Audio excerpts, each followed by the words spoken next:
दोस्तों, इतिहास में जो अब तक कभी नहीं हुआ वो योगी के रामराज्य में संभव हो गया है। शंकराचार्य पर एफआईआर और उसके बाद गिरफ्तारी की लटकती तलवार।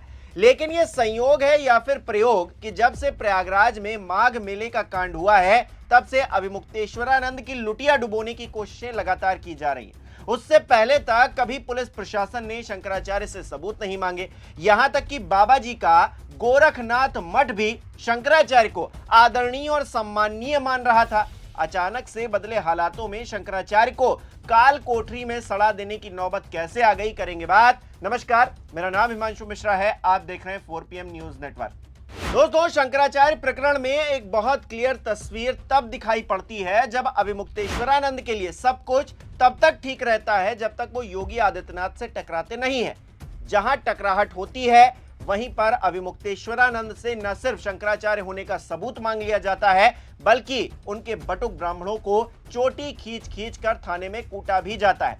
तस्वीरें देखकर दोनों डिप्टी सीएम से लेकर भाजपा के और विपक्ष के तमाम नेता बोलते तो हैं लेकिन कुछ कर नहीं पाते, क्योंकि बीच में योगी आदित्यनाथ जो कि उत्तर प्रदेश के मुखिया हैं, अहम उनका सामने खड़ा हो जाता है। बात इतनी बढ़ जाएगी ये तो शायद ही किसी ने अपने सपने में सोचा हो कि शंकराचार्य पर बच्चों से यौन शोषण और पॉक्सो सरीके घृणित आरोप लगेंगे।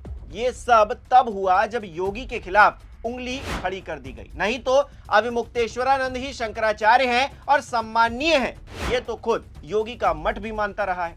2 अप्रैल 2024 का ये ट्वीट अपने आप में बहुत कुछ कहानी बयां करता है, लेकिन अब वही शंकराचार्य कालनेमी हो गए हैं। कल तक जिनके चरणों में खुद देश के प्रधानमंत्री नरेंद्र मोदी नतमस्तक हुआ करते थे, वो भी सब कुछ देखकर आंख मूंदे बैठे हो मानो धृतराष्ट्र बन गए हो, क्योंकि अचानक से अभिमुक्तेश्वरानंद बच्चों के यौन शोषण के आरोपी और पॉक्सो की गलीच पाठशाला के आचार्य बन गए हैं। अगर शंकराचार्य तमाम बाबाओं की तरह योगी की दिन रात जय जयकार करते तो शायद ऐसा कभी नहीं होता। उन्होंने कल हमारे अधिवक्ता ने आप लोगों को बताया था कि उन्होंने 2 एफिडेविट दाखिल किए हैं, दोनों में 2 कहानी है, यहीं से मामला खत्म हो गया। एक व्यक्ति शपथ पत्र पर 2 कहानी देता है, इसका मतलब उसकी एक कहानी तो झूठी है ना, आप इसी से अंदाजा लगा लीजिए। तो और बाकी जो कहानी में जो कमजोरी होगी वो वकील वहाँ पे खड़े होकर कोर्ट में बताएंगे, उसको हम कैसे आपके सामने बताएं। ठीक है, इसलिए कोई इसमें बाधा नहीं है, ये बिल्कुल उचित है, जो प्रक्रिया है उसका पालन किया जाना चाहिए और हम लोग न्यायालय में जो बाधा आ रही है उसको फेस करेंगे। ऐसी क्या बात है, हम थोड़े आदित्यनाथ हैं कि हमारे ऊपर का मुकदमा हटवा लो, ऐसी जरूरत नहीं है। हमारे ऊपर अगर कोई आक्षेप है तो हम भी उसका सामना करेंगे जैसे आम लोग करते हैं, ऐसी क्या बात है। और हमको अपनी न्यायपालिका पे भरोसा है और अपनी सच्चाई पे भरोसा है, क्या किस बात की चिंता। ठीक है। और गौ माता का आशीर्वाद है, गौ माता के लिए निरंतर हम लोग आगे बढ़ रहे हैं, बिना डरे बिना भय खाए, और बढ़ते रहेंगे। आप कैसे चुप करा लोगे। अब दोस्तों, मैं योगी आदित्यनाथ नहीं हूं जो खुद से केस हटवा लूं। शंकराचार्य ये बात कहकर एकदम पते की बात कर रहे हैं। ये हुआ भी है, तब शायद न्याय व्यवस्था के साथ खिलवाड़ नहीं हुआ था, अब हो रहा है जब माघ मेले में शंकराचार्य ने पैदल चलने से मना कर दिया। बटुकों की चोटी खींचना तो सनातन का सबसे बड़ा सम्मान है। एक भी पुलिस वाले पर एक्शन ना लेना, यह भी हिंदू धर्म की मजबूती का एक बहुत बड़ा प्रमाण है। हिंदुत्व के असली संरक्षक जो हैं सरकार के शीर्ष नेता हैं, तो ये जितने भी आबा बाबा ढाबा हैं इन सबको रिटायरमेंट ले लेना चाहिए, अपने अपने घर चले जाना चाहिए। और अगर नहीं जाएंगे तो ऐसे ही आरोप लगेंगे जिसे वो सह भी नहीं पाएंगे। लेकिन मजेदार बात यह है कि यह आरोप लगा कौन रहा है। असल में जो सामने खड़ा है व्यक्ति जिसके कंधे पर बंदूक रखी जा रही, वो कौन है ये भी जानिए। दोस्तों, आज सत्ता की आंखों में आंखें डालकर पत्रकारिता करना मुश्किल हो गया है। हम पर मुकदमों से लेकर चैनल को बंद कराने तक का दबाव बनाया जा रहा है। मुश्किल दौर है लेकिन हम हार नहीं मानेंगे। इसीलिए 4PM को ज्यादा से ज्यादा ज्वाइन करें और स्वतंत्र पत्रकारिता को जिंदा रखने के लिए जितना हो सके हमारा आर्थिक सहयोग करें। उम्मीद है कि आपके सपोर्ट से ये जंग हम जीत कर रहेंगे। श्री कृष्ण जन्मभूमि मुक्ति निर्माण ट्रस्ट के अध्यक्ष और शाकुंभरी पीठाधीश्वर आशुतोष ब्रह्मचारी महाराज, ये जगत गुरु रामभद्राचार्य के शिष्य भी हैं।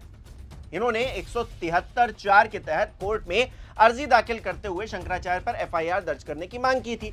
आरोप लगाने वाले दोनों नाबालिगों के बयान 13 फरवरी को अदालत में वीडियोग्राफी के साथ दर्ज करवाए गए। कोर्ट ने पुलिस रिपोर्ट को भी संज्ञान में लेते हुए एफआईआर करने का आदेश दिया, जिसके बाद प्रक्रिया आगे बढ़ गई, एफआईआर हो गई। यहां एक बहुत ही मजेदार बात आपको बताता हूं दोस्तों। शंकराचार्य स्वामी अविमुक्तेश्वरानंद का दावा है कि आशुतोष महाराज रामभद्राचार्य का चेला है। वो हिस्ट्री शीटर भी है। शामली के कांधला थाने में उसका नाम 34 नंबर पर दीवार पर लिखा हुआ है। रजिस्टर में HS नंबर 76A पर लिखा हुआ है। अब समझ लीजिए कि ये आरोप कहां से आ रहे हैं। अब जब आरोप लग रहे हैं तो कुंडली भी जान लीजिए। आखिरकार ये जो आशुतोष ब्रह्मचारी महाराज हैं, ये कौन है? आशुतोष ब्रह्मचारी महाराज का पुराना नाम आशुतोष पांडे है। उसका जन्म शामली जिले के कांधला कस्बे के एक पंडित परिवार में हुआ था। इसके परिवार में 6 भाई बहन हैं। आशुतोष सबसे बड़ा है। आशुतोष के पिता राजेंद्र पांडे दिल्ली रोड पर चलने वाली प्राइवेट बस में कंडक्टर थे। आशुतोष बचपन से ही पूजा पाठ में रुचि रखता था। 12वीं तक उसने पढ़ाई की और उसके बाद वो मंदिर में बैठने लगा। वो कांधला के प्राचीन शाकंभरी सिद्धपीठ मंदिर की कमेटी से भी जुड़ गया। अभी भी वो इसका प्रबंधक है। उसी के परिवार के चाचा हैं प्रदीप पांडे, मंदिर के पुजारी हैं, जिन्होंने मीडिया को बताया है कि 2022 में जगतगुरु रामभद्राचार्य जी ने महाकुंभ के दौरान आशुतोष को दीक्षा दी थी। यहां तक तो सब कुछ ठीक लग रहा है, क्लियर लग रहा है, लेकिन शंकराचार्य के शिष्य हैं योगी राज। उन्होंने सबूत के साथ में आशुतोष महाराज का पूरा काला चिट्ठा सामने रख दिया है। कई फैक्ट्स पब्लिश किए हैं जिसे देखकर आप भी हैरान रह जाएंगे। एक फैक्ट मैं भी आपको दिखाता हूं। उन्होंने एक पुलिस डॉक्यूमेंट पोस्ट किया है जो शामली के कांधला थाने का है, जिसमें लिखा है Ashutosh Pandey history sheeter number 76A। इसमें अलग अलग मामलों में कुल 21 केस दर्ज दिखाए गए। आशुतोष पांडे के खिलाफ यूपी गोवध अधिनियम, anti corruption act, gangster act और IT एक्ट के तहत केस दर्ज है। धोखाधड़ी, मारपीट, रेप, धमकी देने जैसे आरोप लगाए गए हैं, जिनमें ज्यादातर में चार्जशीट लगा दी गई है। अब आप खुद सोचिए, एक अपराधी शंकराचार्य को कटघरे में खड़ा कर रहा है, वही व्यक्ति जिसके बड़े बड़े नेताओं के साथ फोटो भी हैं। जी हां, वही नेता जो सत्ता में विराजमान है, मंत्री बने बैठे हैं, उनके साथ फोटो है।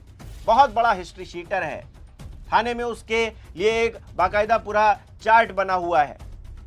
और सूबे के मुख्यमंत्री योगी आदित्यनाथ से जो टकराएगा वो इसी तरीके के लोगों के निशाने पर आ जाएगा। और क्या आशुतोष ब्रह्मचारी महाराज किसी इशारे पर ये पूरा प्रकरण अंजाम दे रहे हैं? और जिसमें सबूत भी हैं, सब कुछ है, FIR हो गई है, जेल जाने की नौबत शंकराचार्य की आन पड़ी है। दोस्तों, आप जानते हैं कि शंकराचार्य की सूबे के मुखिया के साथ सीधी सीधी लड़ाई चल रही है। एक अबोध बालक भी ये समझ जाएगा कि ये क्यों हो रहा है, कैसे हो रहा है और किसके इशारे पर हो रहा है। तो आप समझ रहे हैं योगी आदित्यनाथ से, सरकार से टकराने का अंजाम क्या होता है। एक शंकराचार्य जो कि सनातन के सबसे बड़े पद पर आसीन हैं, वो भी खुद को बचा नहीं पा रहे हैं ऐसे आरोपों से जो इतने घृणित हैं। और जो आरोप लगा रहे हैं वो कितने सज्जन हैं, इसका काला चिट्ठा मैंने आपके सामने रख दिया है। तो आप कमेंट करके आप बताइए कि आखिरकार हो क्या रहा है और क्या करने की कोशिश की जा रही है। इस वीडियो को लाइक करना, शेयर करना मत भूलिएगा। हमारे चैनल को सब्सक्राइब नहीं किया तो वो भी जरूर कीजिएगा। आप हमें सहयोग भी कर सकते हैं ज्वाइन बटन पर क्लिक करके। बहुत बहुत धन्यवाद।